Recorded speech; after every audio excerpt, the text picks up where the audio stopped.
आप अपने जीवन में अति मत करिए किसी चीज की। आपके जीवन में किसी चीज की अति ना हो, आपके जीवन में मध्यता हो। जब आपके जीवन में अति होती है तो अति सदैव आपके दुख का कारण है। भगवान मध्य में आकर ये बताते हैं कि अपने जीवन में मध्यता रखो, संतुलन रखो, और जब ऐसा आपका जीवन रहेगा तो आप सदैव सुख आनंद में रहेंगे। कोई कहे नदी अच्छी है या बुरी है, आप क्या कहोगे? राजेश जी क्या कहेंगे? नदी अच्छी है या बुरी है? अच्छी है। सभी लोगों का यही कहना है, नदी अच्छी है। लेकिन बाढ़ आ जाए तो? अभी आपने देखा होगा सभी चारों तरफ बाढ़ आ रही है। हिमाचल में देखिए, हरियाणा, दिल्ली, सब जगह है ना, जहां जहां पर नदियों का प्रवाह बड़ा है। तो नदी अच्छी तो है, लेकिन यदि बाढ़ आ जाए तो अच्छी नहीं है ना। तो ये कहना गलत है कि नदी अच्छी है या बुरी है। बात ये है कि नदी यदि अपनी सीमा में है तो अच्छी है, और सीमा से बाहर हो जाए तो। इसलिए जीवन में संतुलन हो। हर चीज की अपनी यदि कोई सीमा में है तो वो अच्छा है, और यदि उसकी अति कर दी जाए तो वो हमारे अनिष्ट का कारण बनती है, हमारे दुख का कारण बनती है। इसलिए हमारे जीवन में क्या हो? संतुलन हो, मध्यता हो। और भगवान मध्य में प्रकट होकर हमको ये बताना चाहते हैं कि आपके जीवन में अति ना हो, आपके जीवन में भी संतुलन हो। स्वामी विवेकानंद जी से किसी ने कहा कि स्वामी जी विष किसे कहते हैं? विष, पॉइजन किसे कहते हैं? तो स्वामी जी ने बहुत अच्छा उत्तर दिया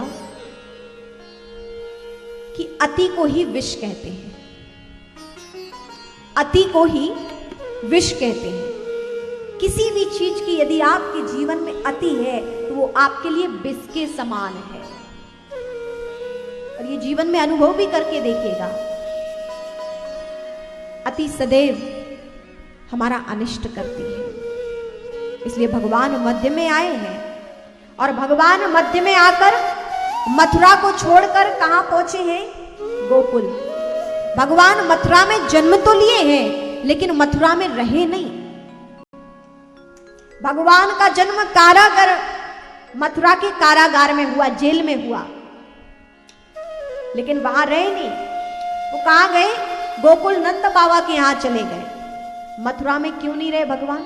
ये तो एक साधारण घटना हो गई कि वसुदेव जी मथुरा से लेकर नंद बाबा के यहां गोकुल में छोड़ आए। ये भगवान के जीवन की घटना है, लेकिन इसका आध्यात्मिक अर्थ क्या है? इसका आध्यात्मिक अर्थ ये है कि मथुरा क्या है? मथुरा ये हमारी देह है, ये हमारा शरीर मथुरा है। और मथुरा में कौन रहता है? कंस। और कंस किसका प्रतीक है? अभिमान का। इस देह में यदि अभिमान है तो वहां भगवान नहीं रह सकते। भगवान मथुरा छोड़कर चले गए क्योंकि वहां कंस रहता है। ये देह भी मथुरा है, और कंस रूपी अभिमान इस देह में है, तो भगवान भी फिर यहां से रहते नहीं है, भगवान भी चले जाते हैं। क्योंकि जहां अविनाशी है, जहां अहंकार है, वहां अविनाशी नहीं रह सकते, वहां परमात्मा नहीं रह सकते। छोड़कर उस देह को चले जाते भगवान, और फिर नीरसता भरा वो जीवन रहता है। और भगवान कहाँ गए? गोकुल में। गोकुल का क्या मतलब है? गोकुल एक स्थान है, पवित्र स्थान है, बहुत अच्छी बात है। भगवान वहां गए, ये एक साधारण घटना हो गई, भगवान के जीवन की घटना है। लेकिन गोकुल का अर्थ क्या है? गोकुल का अर्थ होता है, गो मतलब होता है इंद्रियां, और कुल मत होता है समूह। इंद्रियों के समूह को गोकुल कहा गया है। इंद्रियों के समूह को गोकुल कहा गया है, और जिसकी प्रत्येक इंद्रियां कृष्णमय हो गई हैं, परमात्मा की हो गई हैं, वो है गोकुल। और ऐसा कौन सी वो गोपियां उस गोकुल में रहती हैं, गोपियां गोकुल में रहती हैं जिनका सब कुछ केवल भगवान कृष्ण है।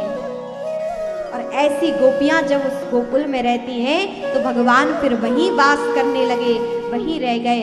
जिस प्रकार हमारी ये इंद्रियां भगवान की सेवा में लग जाएंगी, ये इंद्रियों का पूरा समूह भगवान की सेवा में जिस दिन लग जाएगा, भगवान उसी क्षण हमारे हृदय में वास करेंगे।